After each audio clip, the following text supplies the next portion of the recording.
Good morning and welcome. I'm Bob Pace for a live podcast here. Um, I hope you all had a good day. I'm here to talk about fighting with CPS and how to get your children back. I know some of you are struggling, and it's a hard spot to be in. I'd like to tell you how this podcast works. It's a open podcast to anybody that'd like to text a comment in. All I ask is your name and welcome, Tally Watkins, and what city and state you're from. Because I've talked to over 500 people the last couple months and shared my story with you all and try to help you. Good to see the Truth Movement is there. Hello, Truth Movement. Hello, Tanya Watkins. I'm also open to this worldwide podcast. I've had comments from Australia, Canada, United Kingdom, Ghana, Mexico, and Mozambique. And I just ask you to talk about your um, your CPS case here. Welcome, Daniel. Daniel's from Georgia, and she shared with me a story about the children taken to another state from Atlanta, Georgia. So I welcome you, Daniel. Um, this is usually I'm broadcasting from a facility that's working on my car. I am in Southern California, and oh, we have a speaker already. Okay. Good morning and welcome.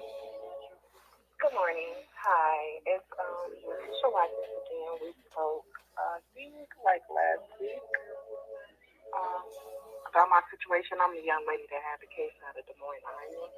Yeah, were you the one that With called my in two yesterday? children. Did you call in yesterday? No, it was like last week sometime. Oh, Last okay. Thursday. All right. I try to remember all the cases, but how's your case going? You told me right to do the 388, where I try to move jurisdiction Uh huh. from my case being in Des Moines, Iowa, since I've been living in Illinois for a year now, and all Okay. my housing and my jobs is in Illinois. So I found the code for Illinois, but I can't seem to find the code for Des Moines, Iowa. Hmm. And I'm stuck on that because I don't know how to write it. And then my custody attorney, she's gonna say something. There ain't no such law exist that could get your case transferred. Because I asked her to put in a petition for me. And I'm Yeah. like, if I found it from California and I found it in Illinois, there is a law in Iowa. It has to be. Okay. I'm looking it up right now to see if there is. Because you told me the motion for juvenile orders, and you told me to write the petition as change of circumstance Yeah. Here, let me and look it up and jurisdiction. see what I come up with. Des Moines, probably not. But she claims that since my children are in Bettendorf, Iowa, still in foster care, that I can't move my case. I don't think that's accurate. No, I don't think so either. But let me. Des Moines, Iowa.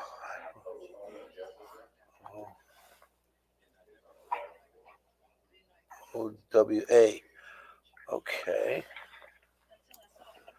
Okay. Petition in Des Moines, Iowa to change jurisdiction of a CPS case.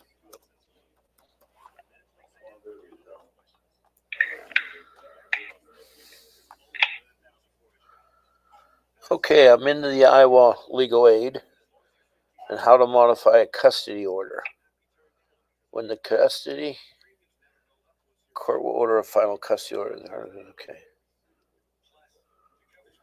Okay, what is the jurisdiction of the Iowa child custody? Um, Iowa has jurisdiction over a child if Iowa is a child's home state. Now, is your child was born? I mean, is that where originally it started? Was the home state? Um, Did it, so the child my lived? children were Did the born in did my children were born in Chicago. My youngest daughter was born in Wisconsin, and we lived in Des Moines, Iowa, for probably during that time. Let's see, October. That was February, so it was under 5 months. We lived there. Oh, I had okay. a 2-bedroom apartment. So it talks about the state the child lived in before the court case is filed. Before the court So case is filed, Chicago and what- Wisconsin. so Chicago would be the case. Hmm.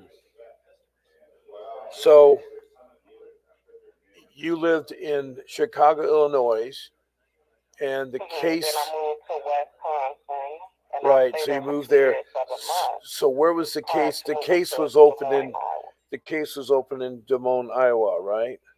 Yes, when I was Okay. arrested on a warrant. Right. And what you want to do, since you're now living back in Illinois, in Chicago, you want to have it so your jurisdiction's there. I'm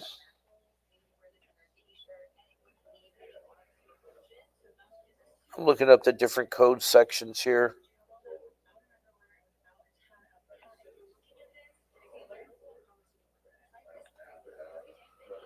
There's British bridge orders, which want to be addressed there. Mm-hmm. To change a customer agreement.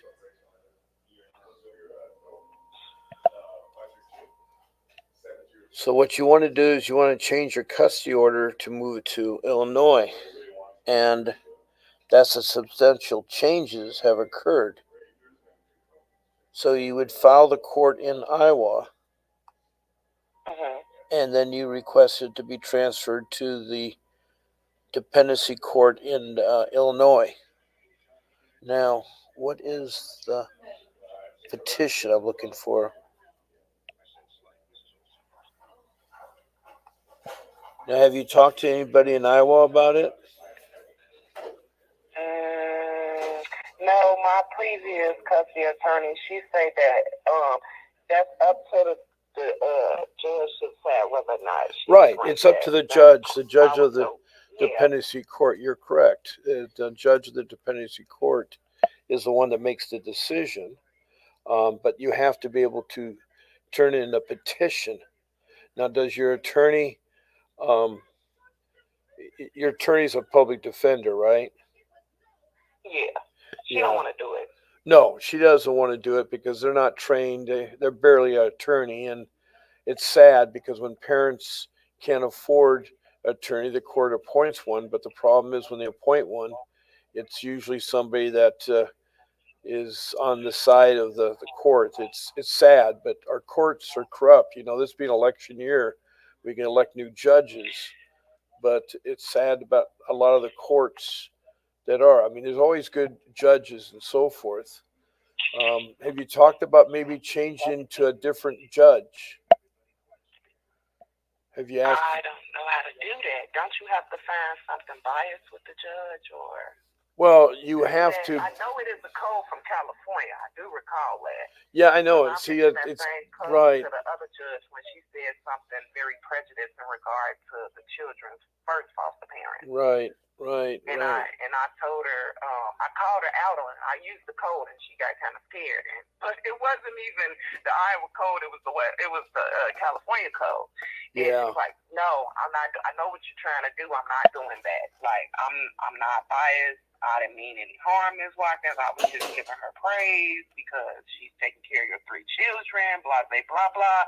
And I'm like, it was very opinionated, and I felt from what you stated and how you stated it, it was kind of biased.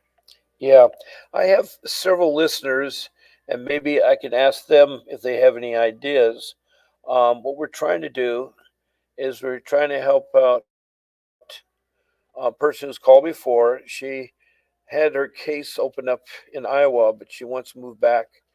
She's moved back to her own state, which is Illinois, and she's looking for help. She has a public defender. The public defender doesn't have the expertise or the knowledge to make that decision or doesn't want to. That's the sad thing about using public defenders. And I'm trying to look for the petition in Iowa that you can petition the court and ask the judge. Now, has your attorney even asked the judge in the courtroom yet? No, we haven't even went in front of the judge. Okay. At all. So we have a reasonable effort scheduled for 5/28. Can you break that down for me? Like, what is the reasonable efforts? I know that's when I talk about, the things that I went through with the DHS worker and her restricting my visitations from once a month when it was twice a week. Right. What is the code? Sign off on a new order. Right. What is the code? The reasonable effort. I'm not sure. Reasonable. I'm going to type that in. Reasonable effort. But you said a number. What's that number again? I have to look it up because she found it is actually in my phone. Yeah. I don't know exactly the code, but she did break it down when she found it. Well, I'll definitely try to help you out here.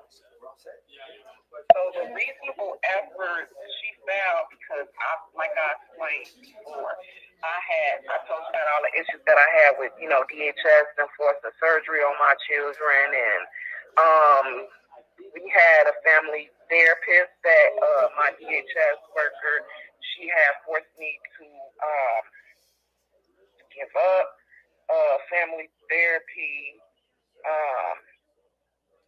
like talking to the children's individual therapist, which I don't even understand how that even happened. Like, she reached out to my children individual therapist. She told them I haven't seen my children in months.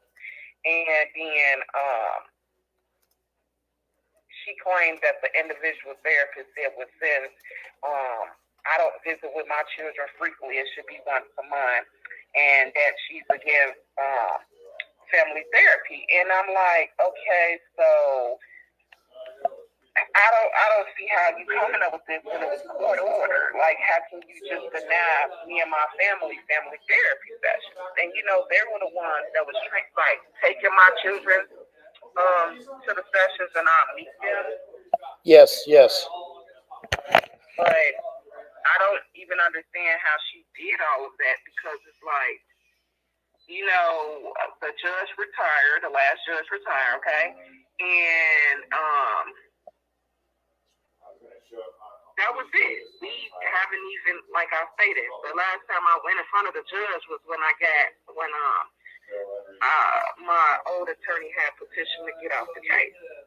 I see. I haven't spoken to her since or seen her. Wow. Well, in Iowa, they have not found out my termination hearing. I told you I'm supposed to have a 2-day termination hearing, and nothing has been scheduled yet. Wow. I'm looking at the reasonable efforts in Iowa. It says reasonable efforts mean the efforts made to preserve and unify a family member to the out-of-home placement of a child in foster care, or to eliminate the need for removal of the child, or make it possible for the child to safely return to the family's home. So, yeah, you know why she put that in? Because I told you about how they try to deny my auntie, say that she was 70 years old, she had a health condition, she could look after 3 children, then she never contacted nobody else in my family, but actually she told my whole family that I beat my kids, my children are scared of me, custody will not be granted back to me, somebody need to adopt my children. She called my whole entire family, and they were blowing my phone up at work. Now I found the code. I found the Iowa code. It's code 232.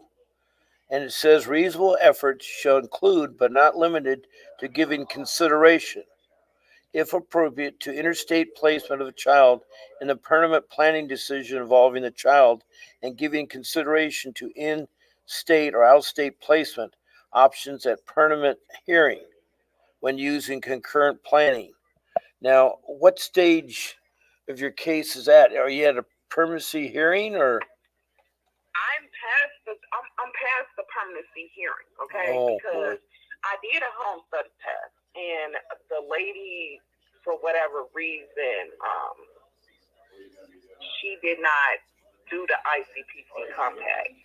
She said that they should try again when I was in my home for 6 months because I was only living in my crib for 4 months, which I don't even understand why that'd be a problem. But it was 4 months or 6 months. What did that have to do? Like my home passed the walkthrough, it passed like an inspection, everything was in place. I personally remodeled my home, me and my father, so there was nothing wrong. So I don't even understand why me, as their biological mother, the ICPC compact was not in my favor. Okay. Then they try to bring up like, oh, she had other DCFS cases, and I said, okay. I asked my attorney at the time. I said, can I testify? You know, the judge said no. That they could just read out what this woman wrote on the paper, and she wrote things like she was uncomfortable, she feared me, and then here go the prosecutor. He was, yes, that's what we're talking about. There's something wrong with Miss Rocket. She's mental. That's that PTSD. We scared of her. A couple of other people said the same thing, and I'm like, how can they just sit up here and bash me, and I can't defend myself against something that was written pertaining to me? I can't say nothing about the ICPC compact. I can't even disclose how these DCFS cases came about because it was petty things like one time I took my kids to the grocery store. I wound up leaving some change. The lady brought the money to the door. I had my daughter on my hip, my other two children. I set them in a car seat. It's the summertime. You know, I walk right back. Here come the police. Oh, you left toddlers alone in the car. They could have suffocated. I'm like, the air conditioner's on. You left the car on. Wait a minute. I just got my dog groomed. Like, what is going on? You can ask him. Go check the cameras. Things like that. Or my landlord, I had a HUD investigation going on, and she tried to get rid of my ESA animal. She did. And I wound up filing the HUD investigation.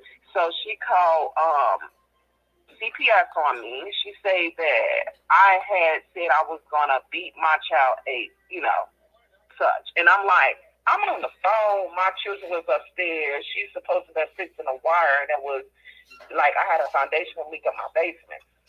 So I had live wires where the leak was, and she tried to say, ain't no electricity here. I said, that's just tape on there. Like, if this crib catch on fire, you're gonna be owing me, my kids, a whole lot of money. Yeah. And so they were called out. She gonna say it was dog poop on the floor and dirty clothes. I'm like, how's it dirty clothes when I have my laundry bags on the couch? Like, yeah. She made up all type of stories. They came multiple times, and every case was dismissed. And they talked about in those CPS records, because you know they keep that on file for like anywhere from 2 to 3 years. It depends on the jurisdiction or whatever. So they talk about in there how my children show they love me, how I'm an excellent mother, how my children had everything, all needs was met. They had no concerns. There, was never no physical abuse or nothing found it, or none of that. So I couldn't even speak up in that last permanency here, which was supposed to determine the kids being reunited back to me. And because it went past the 2-year mark, that's how this termination hearing came about. Because she was like, oh, I'm finna retire, and it's been 2 years, so I'm going to grant his, I'm going to let him go ahead and, petition your rights. I'm sorry, Ms. Watkins, I couldn't make up my decision. But do know you still have all your parental rights. Nothing has changed. You don't have any more recommendations. You've done everything the department asked you to do. But, yeah. The ICPC is working against you. There is no time. There's like you have. I'm sorry. She talked to my DHS worker. All the information, sir, that's in that ICPC paper came from my DHS worker. She told her I didn't complete none of the programs. She told her I didn't cooperate. I didn't do parenting classes. I didn't a bunch of lies. And we know I've done all of these things. I have proof.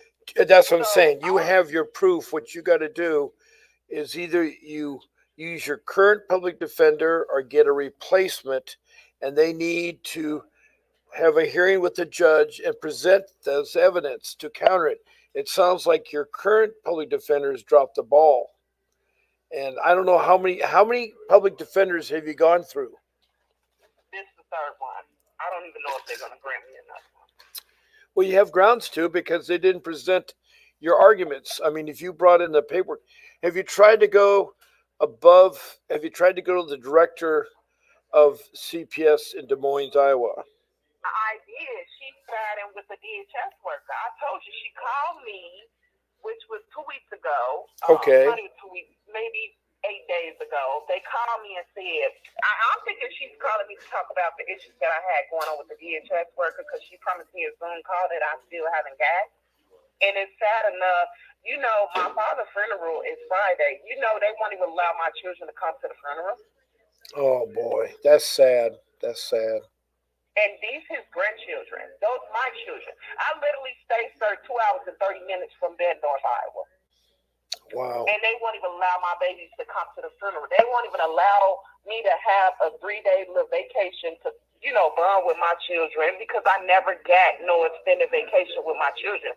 I told you I was supposed to have a 3-day Christmas vacation that they chopped up to 2 hours. Wow. That's all it's ever been. It's me visiting my children for 2 hours. Nothing more than that. They spent 4 days with my auntie and I couldn't see them. They told me no. If we found out she was over here, you won't be considered for the ICPC placement. If we found out, you allow her to interfere, put these kids in harm and danger. Those was their words. Have you thought about contacting the ICPC directly? I tried to, and they told me I cannot contact them no more. What they said is set in stone. So they refuse to do their. Yeah. And your director at the CPS. Here's another thing. I'm afraid you're at the point where you're going to have to go to your congressman or woman, your senator or representative. Do you have one in the state? I mean, do you know that person? In Chicago? No, it had to be one in Des Moines, Iowa. Des Moines, Iowa is where the problem is, right? I don't know. Yes, I don't know any congressmen out there. It's a couple of Democrats, but it's majority Republicans. Well, I know you may not know them personally. You're going to have to look them up. What I'm trying to say is that you have to get attention drawn to you. It sounds like you've done with the director, you've tried, but it doesn't seem to work. And I'm pretty sure if you tell your story, they have a person that listens, a congressman, representative, or a senator, one of those two. Every state has 2 senators, so you can look up who the senators are and call the office and tell them that you have a horrible CPS case that's got out of hand, that you've talked to the director, and the director's done nothing, and then you sit there and you want your help. Maybe there's something they can direct you to. As far as the federal help with CPS, let me see at the federal level. It's the ensemble, and he don't want to get involved. He's waiting to hear what the termination hearing says. I spoke to him several times. He don't want to get involved till they make a decision. Well, they got to eventually. You're going to have to go to the. How about going to the newspaper? You talking about the Des Moines? Yeah, I mean, I'm trying to tell you is that sometimes they put stories in the paper, and someone will pick up on it. It'll give bad light to people. So, they violated your 14th Amendment is what they've done. So you think if I try to go, because I know a couple of people out in Des Moines, Iowa, you think if I try to get together like a rally, that it cause too much attention, or it could go against me? Well, I don't think it's going against you if the facts you're saying are truthful. I mean, you have been trying to follow. It says, CPS must follow state and federal rules. Okay? So CPS can't be a rogue. It so happens that the CPS is a rogue agency, not only in your state, but I would say almost all the 50 states. I've talked to over 500 people, and every state I've talked to, this is a similar problem. I have a person right now that's in our room in my podcast. She's Daniel Wong, and she has had the same problem too. She's involved with the ICPC too, and um, that's why I'm asking. So There's no way to request another worker, or that it won't help. you can do everything, but I've tried to fight for a year and a half in California. I found that the director in Southern California was an ogre. He was in a Taj Mahal of a building. It looked like the Emerald City in the Wizard of Oz, and I was like Alice in Wonderland down in a rabbit hole. Now, I was able to go to the talk. I had meetings, but the guy had so much gold around his neck, he was going to fall over. And it was like in one ear, out the other ear. It seems like the way it goes is that we need to find an avenue, something at the state level. There's got to be something at the state that you can appeal to, because it isn't working with your local jurisdiction. And I'm thinking here, okay, how to appeal a CPS case with the state of Iowa. Okay. Well, it first says appeal must be filed within 90 days of the decision. To file appeal, you need to send a written and signed statement to the DSH Appeals Section at 1305 East Walnut Street, Des Moines, Iowa. Or you can file electronically appeal. Now, also, there's help with the Iowa Legal Aid. Oh, they don't get involved with CPS cases. I'll try to reach out to them. Really? Literally, they don't get involved with CPS cases. The minute I mentioned that it was a China case, they said, no, we cannot help you. You need to find a family attorney. Bye. They got mad and hung up the phone, literally. Wow. They didn't even hear the story out or nothing. The minute I mentioned it was a China case and CPS, they said, nope, and hung up the phone in my face. Yeah, here's a case for you. Here's a Des Moines register says $180,000 was cheated out of a married couple of their home. I don't know if that deals with anything, but I'm looking right now at the state of Ohio legal aid. Have you gone to the legal aid at the state of Ohio? Iowa. Yeah, I went to the Iowa legal aid. And they have a whole bunch of information of how to get help, how to work it at the state level, because I think your local level is going nowhere. It's not. And the thing is, until they make a decision, right? You know, like, God forbid, you know, you feel like the parent, can no one raise your children better than you can raise them, but just knock on wood, in the event that they cannot place the children back with me for whatever reason, I would hope that they could get placed with my sister or my baby daddy. Have you tried to do the license? Right, I was going to say, have you tried to do an appeal either by writing a letter or do it electronically? They won't let you do an appeal at this point. They said that it'll piss the judge off. So, excuse my French. That it'll make the judge mad. If you do an appeal, because they feel like it's the child's needs come first. And if I try to file an appeal, I will be in bad favor of the judge because it angers them, because they haven't even touched the case yet, literally. Are you the mother? Are you the mother of the child? Yes, I'm the mother of the child. Well, you have your parental rights. Have your parental rights been taken away? But they don't want me to appeal unless a decision has been made in this termination hearing. And I'm like, but that doesn't make sense, because why can't I petition the appeal on the termination hearing? Well, if the determination hearing, if the determination has not been made, you can't do an appeal. You have to wait for the determination. Right. You have to wait for these. I know it's hard. It's like a lot of people want to sue CPS right away because they violated the 14th Amendment or the Fourth Amendment or anything like that, and it's really sad because um, they should be able to um, do so, but they tell you if you want to do a civil lawsuit against a public entity, you got to wait to the conclusion of your of your case.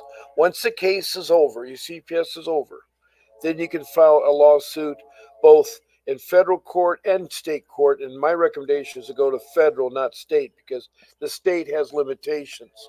The federal is where they go, and I think someone knows that quite well. He's running for president, but he's been with the federal judges. He seems to be getting more answers. Ability. These states sometimes interfere with people, and they try to regulate federal things in a state. You know, a state is only supposed to deal with things that affect a state.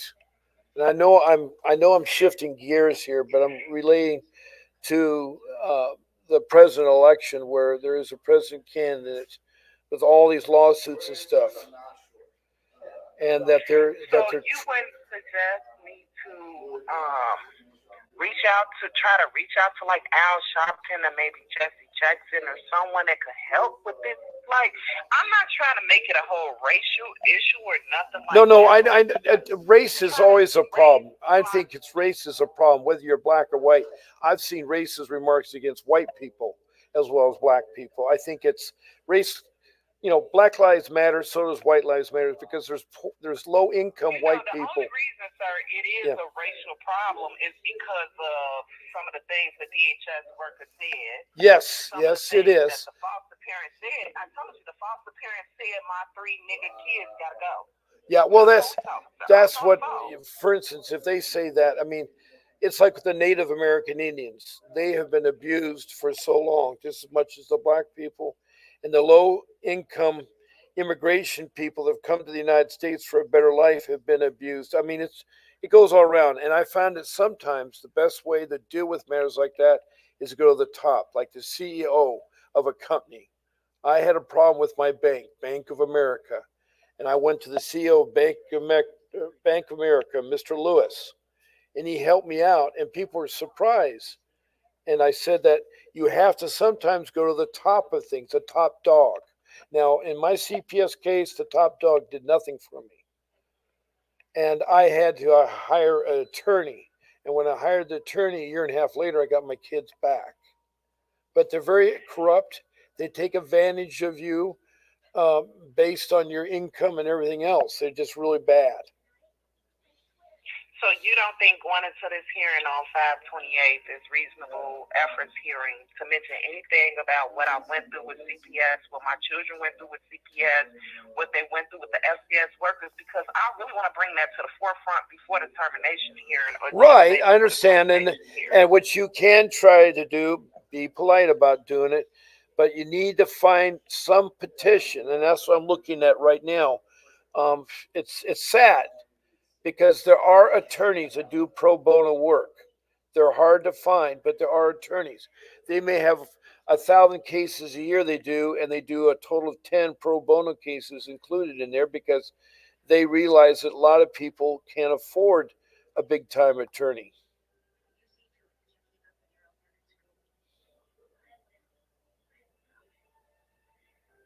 Well, I just hope that this judge will listen, because I mean, when I was talking about but that was about my attorney, and I was telling my truth, she kind of put her head on her shoulders like I was boring her or something. And I'm like, what?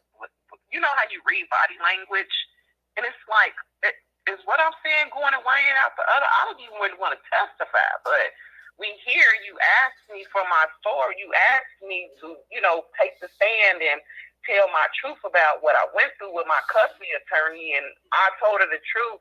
But I think it was the fact that I had mentioned everything that had transpired with the other parties on the case and how they were talking about my hometown that I was born and raised, Chicago, Illinois. So I don't want to get shot. I don't want to get killed. You're going to go there. You hugged her. You need to go see her auntie. But then they was talking about talking about my oldest daughter. She was I was getting her a second opinion for the tonsil surgery, so we had a second opinion. I don't think at the time she did the surgery, but she was scheduled for the second opinion. It was coming up, and I don't see what's the problem. My child had their tonsils removed, and da da da da da. And they was talking a bunch of crap in front of my face, and I was waiting to speak to my custody attorney about the racial remarks that the foster parents had stated, and I was scared for my children being in her well-being because it wasn't the 10 days yet. And then I'm like, y'all just sitting here talking about me, my child, where I was born and raised, my auntie, like I'm a dog, like I'm the scum. And ever since then, sir, I promise you I didn't want to step back foot in that courtroom. Right. Now, here's one person here, Daniel Watt, who's been listening to what you're saying. She's been texting me messages. I need to catch up. She says that you got to keep being professional. I know it's hard not to because we don't want to start a riot. And you need to, she says that she has a case of ICPC against them that's now being involved at the nationwide federal investigation. So she had to go to the federal to have federal investigation. Now, she asked me, are you dealing with two jurisdictions? And the answer is yes. You're dealing with the jurisdiction of Des Moines, Iowa, and Chicago, Illinois. Now, have you tried to talk to Chicago, Illinois, and see if they help you get your child back there? You know what? Chicago, Illinois, the headquarters is Springfield. I have not yet reached out to what's they call the people that investigate CPS. I haven't reached out to them, but I've tried calling everybody in the Springfield. They was like, listen, I'm not going to lie to you, Ms. Watkins. After the ICPC went from out of our hands, we did our part. We found someone to come meet with you in Freeport, Illinois. We had them to do the ICPC. They sent the paperwork back to your DHS work. Our part is done. And I'm like, it cannot be just done because I knew in my heart and soul that was going to come back negative how she was acting. The lady sat there, and I'm not trying to throw her under the bus, but this was our disconnect, sir, and I'm going to be honest. She's going to say, so, how did your mother pass away? And I said, well, my mother died of, kidney failure, but she had cancer. And then she was like, how did your mother die again? I said, ma'am, you just asked me that question. Can we move forward? And then she's sitting there, I'm a psychologist, and I'm a psychologist at a school, so I know how to read a person real well. And I'm like, what does this have to do with my ICPC compact? Like, what you're supposed to be asking questions about my children. So when I talk about my children, then she goes, so if you die today, what's going to happen with your children? I said, well, hold on. That's a tough pill to swallow. Did your mother and father beat you? Did you grow up in a household where you take care? I said, well, you answer too many questions. Like, can I finish one question before we go to the next? Yeah. You can't just throw all these questions at me. So I'm filling out, you fill out the paperwork. The paperwork takes anywhere from an hour to 2 hours. Okay? So it was some couple of questions I had.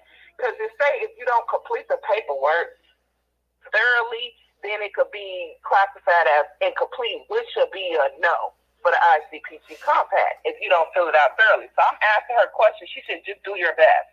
I said, but I don't understand the question. And what do you mean by that? Can you, give me an example of?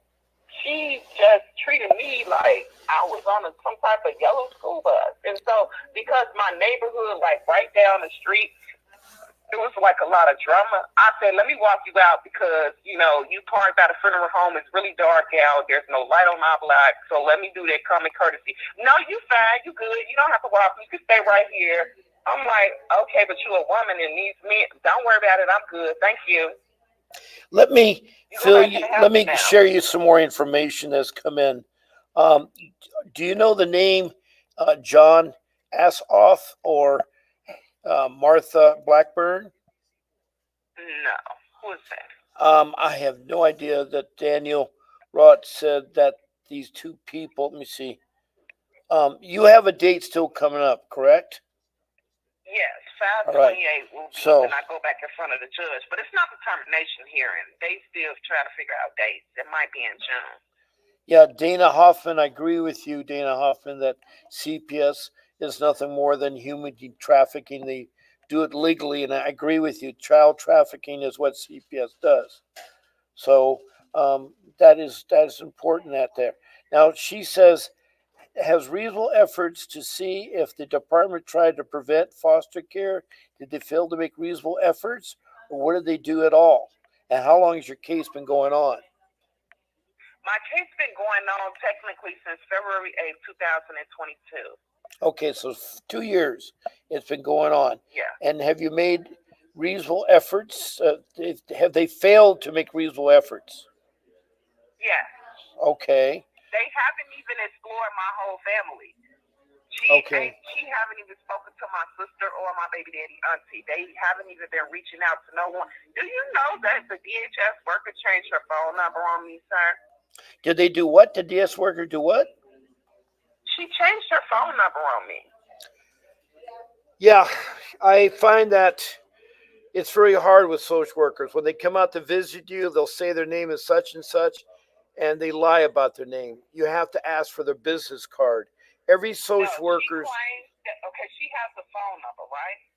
And she claimed that she lost her work phone. There's no way you lost your work phone. She's going to say, for now, you're just going to have to contact me via email unless you just want me to communicate with your attorney. And I'm like, we have a visit coming up. So how am I supposed to call her to see if she's there? Okay, the names I gave you there are Des Moines senators, okay?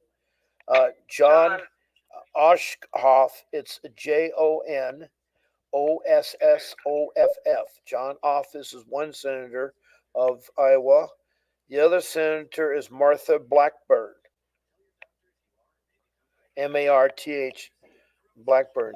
This being election year, all the senators and representatives want their support, so they will listen because they're supposed to listen to their conscience.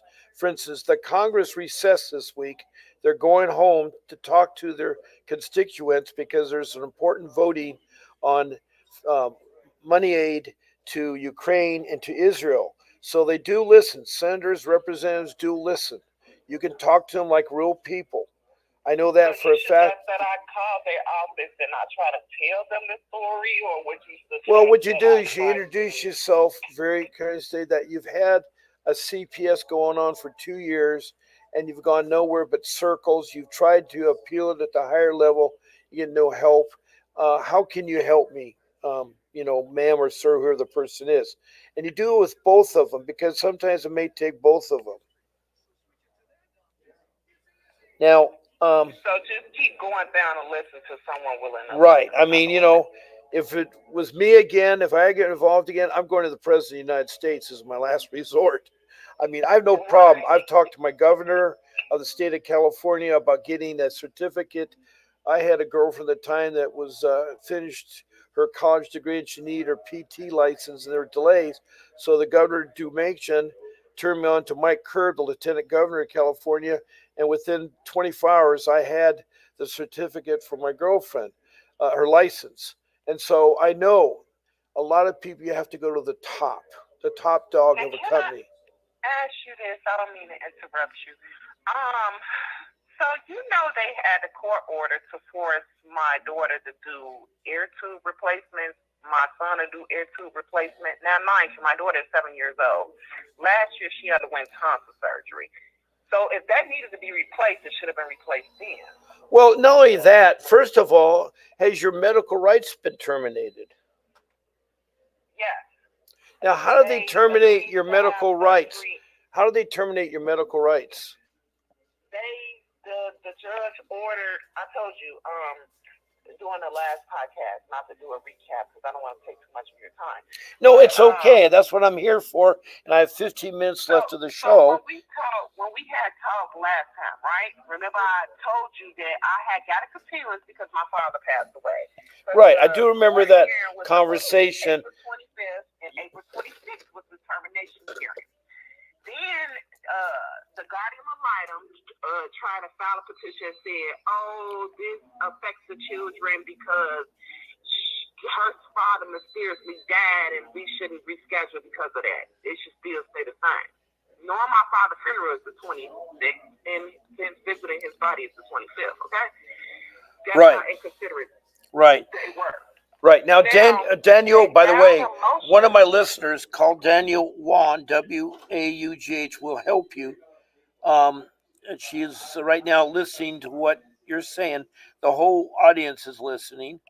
And Okay, so they filed a petition, right, for emergency surgery because I told you the social work administrator called me and she lied to me. She said, "Well, Miss Watkins, I can't talk about Jenna right now, but her supervisor's here and they finna prep your daughter for surgery for ear tube placement." I'm like, "Hold on, you're going too fast." Like my heart racing. I'm like, "I have 3 children. I have 2 daughters. Which one?" She's like, "Tahila." I said, "But she just had tonsil surgery. What's going on with her ear tube? Oh, you didn't get any medical records?" And she sued the DHS worker supervisor on the phone. Now you know such and such, the DHS worker, Jana, said she did give you the medical records. You've known about this for 15 months. How did 15 months? My daughter just had surgery, sir, last year. And they wouldn't even allow me to be there when she had tonsil surgery. They wouldn't allow me to be there when my daughter had dental surgery. Now, when your termination rights were terminated, your medical termination, did you file an appeal? My rights are not terminated, sir. Well, you just told me your medical rights are terminated. So why are they even bothering with your medical? So they gave DHS consent to sign off on the surgeries on my behalf since I don't want to sign. Well, is a child in extreme danger? She doesn't have the surgery. That's the part that you need to find. Is a child in extreme danger? I have not seen no medical records on my children. I just got the release forms. I'm going to drive out there next Tuesday to Davenport to visit with my children, but I'm going to go out there earlier so that I could go to the doctor's office to show the birth certificate that I am the biological mother to try to retrieve a report sooner versus than send it in the mail because it's very important. I need to see these things. I have not seen no medical record. Yeah. Only word of mouth. I see. Well, it's this is definitely information that the senators would love to hear. A paper, a big time paper who wants sensational news makes headlines. They're saying they're trying to get the Attorney General involved. What does the Attorney General have to do with the consent form? Well, the Attorney General is the next stage. That's the next. For them to do the surgeries. And they're not telling me the dates of my children's scheduled for surgeries neither. I still don't know the information. Okay. That's my question to you, because it's just recent. I just recently found this out, and my custody attorney trying to say because Jenna, I'm sorry, I didn't mean to use her name. Jana didn't want to sign off on it, and they say they want to respect my rights. If I say no, but they got the Attorney General involved, and they're going to sign a paper. I don't understand that. Like, I don't get it. Well, first of all, have you asked for a stay or continuance on this case? I mean, you have another court date coming up. She don't do nothing. She don't even talk to me, this new attorney. All right, did you ask for their supervisor to talk to? I think she has her own law firm. Well, for instance, a judge has accountability. You can go to every state has a procedure you can take against a judge. There's complaints against the judge. See, Iowa, I'll just look up how do you complain in judge. So complain. Oh, they don't let me have any type of communication to the judge. I told you. Well, no, this is too. When she retired, right? I had wrote her a extensive letter about what I was going through with DHS because they were canceling visitations when I was at the visit. Like literally. Less than 5 minutes away to the turn of block, they like, oh, don't worry, the foster parents came and picked them up. I said, you had me drive from Dubuque? Then I was driving from Illinois too, mind you. And this when they were still in Iowa. They only been in Iowa technically for a year now. Yeah. They only been in Bendorf, Iowa, with this new foster parents for a year now. It's the longest family they've been with. And honestly, I believe they're trying to do all of this so they could adopt my children. That's why they're not trying to do no more ICPC compacts or relative explore, explore the relative. Okay, it says here if you have a contacted no one. Right, it says if you have a complaint of unethical conduct by a judge, visit the Iowa Judicial Qualification website for complaint forms and information on the complaint process. Now, if you have a complaint against an attorney, visit the complaint against attorney page for complaint forms. I know this is more work. I know it is. And that's why, people, if they have the money, they'll pay for attorneys to do all this legwork. But if you yourself sounds like you're your only person that can help you, then you're going to have to make complaints. You're going to have to exhaust the system. And, you know,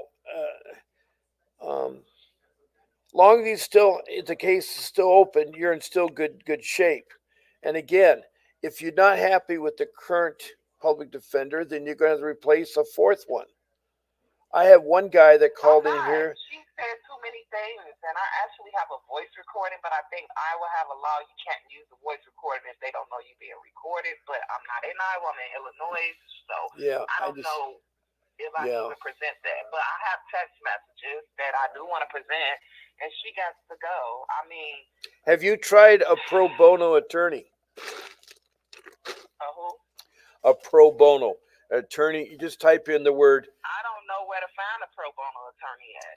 Well, you can try to search pro bono attorneys out in Des Moines, Iowa, and not there. You can do that. You can do. You just do a pro bono. They had a little website where you put your case up, and they if it is some pro bono attorneys and stuff, they could link you with attorneys. They haven't. Like most people, they wanted $5,000, $2,500, or $2,500. I know. Even my attorney charges $60 for 30 minutes to talk to him, and I know it's hard to find. I mean, that to me is reasonable what everybody else is charging, but I don't know if he has any more ideas than I do. I mean, I'm not an attorney. I'm very well educated. I've been around here for 74 years, and I know about how to make things happen. I've been organization. I've been president of organization. I've been a CEO myself, and I know that most CEOs at the top are very helpful with people in their situations. But you have to get to the top, and how it works is that I don't know if you know the mayor of Des Moines, or you know how to reach the mayor's office. Know her. She came to the shelter one time. I know her. Yeah, well, maybe you could talk to her, a mayor, or that does work, the governor of Des Moines, or the representatives. I think representatives are better because they, go to Congress and they're supposed to represent their constituents. They're supposed to represent your constituents. Well, I'm definitely going to try this. I'm going to still try to work on that motion you told me about to try to get the jurisdiction changed and file that petition. Then I'm going to get these, I actually go out, I told you, next Tuesday I have off, so I'm not going to be far. Like, Davenport not far from Des Moines, Iowa, so I'm going to travel there, and I'll try to, I guess, knock on people's doors. Well, I think also you have to file a lot of complaint forms. You got to file complaint forms against the judge. You got to file complaint forms against the attorneys. Against the CPS case. This one person, Danielle Watt, is going against 2 states, and her son is coming home. And so, how can I get a paternity test done? And the reason I bring this up is because, in regards to my 3 children, right?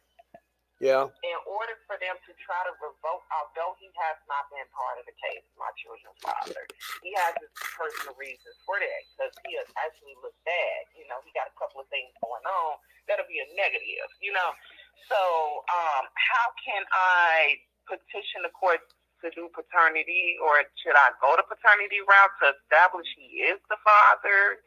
Can I have one of his siblings or relatives to do a DNA test and, you know, to try to establish he's the father, and that way they try to revoke both our rights, or the fact that he hasn't been involved in the case at all? Can they just revoke his rights like that? I don't understand. Like, well, at the time that your child was taken to get custody, where were the father? For instance, is it different fathers of different children? No, they all have the same father. Okay, so where was the father? Certificate, so. Where was the father? He was in Illinois. Okay, but is he divorced from you? Are you together or what? We not married. We was together for 3 years, 9 months, and he moved with his family to Peoria, Illinois, and I moved with my children to Wisconsin, from Wisconsin to Des Moines, Iowa. But we always touch bases, but unfortunately, we're not on talking terms right now. So, you know. Well, are you still legally married? Are you still legally married? No, we're not. We were never married. Okay, so you never married. All right. Has the CPS reached out with a letter to the father that does he want to share any help with the children? Yes, they've reached out to him, emailed. And what has he said? Has he said anything back? Has he said anything back? He talked to the DHS worker. You know, I was FaceTiming the children in my home. I hate to put this out there, but it's a sad situation. He never met our youngest daughter. You know, so I allow him to talk to her so she gets to know who her father is. But I know it sounds crazy, it sounds weird, but it's okay. You know, it's okay. Separated. Yeah, it's okay. He just told me this. I'm gonna be honest. He said, if I'm not with you, they're not my kids. Oh, wow. I said, that's crazy because, you know, I'm going through all this myself, and you're not trying to help me. Would you contact your attorney? Here's the man's number. Call him. I can't. You can actually request in court. You can request in a court of law that you want to have a paternity test, and it's be family court. It's a separate petition, a separate motion, but you can request one. And they're going to do it? Well, if they get a judgment, you'll have to. They did request him a paternity test. And what did he comply with it? No. All right. And I don't know the repercussions or what would happen in the end. What would do going like that? I don't know neither because he's in Illinois and that's Iowa, so I don't know what their jurisdiction goes or. Well, let me do this. I have right now less than a minute left of the show, and I got to end it shortly. I'm not trying to shortchange you because you can call again tonight. I'll be on at 7 o'clock Pacific Standard Time. But Danielle says that if you, she needs the email given to you, but I don't have Danielle's email. So I don't know if she wants to put it on the page here because this is public room. It isn't a private room. And I don't know, Danielle, how to connect with you. I can. Well, I hate to give out your phone number for her to call you. Is it all right if I give the phone number to her? Yeah, that's fine. Yeah. You give her the phone Yeah, number. Danielle, you can call her at 773-439-9369. That's 773-439-9369. And maybe you could exchange emails, and that Danielle has some ideas because she seems very knowledgeable. She's been on many, many times, and she's fighting for her kids. I want to thank Danielle for being present. I want to thank Dana Hoffman, who texted some messages. And let me see anybody else. And I want to thank Talicious Watkins and the Truth Movement. These are the people today that came on the show. And your name again is Letitia. Letitia, right? And I want to thank you, Letitia, for sharing your story. Good luck with you. Please keep in touch. And as I say, you can get some help on the internet. There's lots of available help. File those petitions. God bless you all. And this is Bob Pace signing off. See you tonight.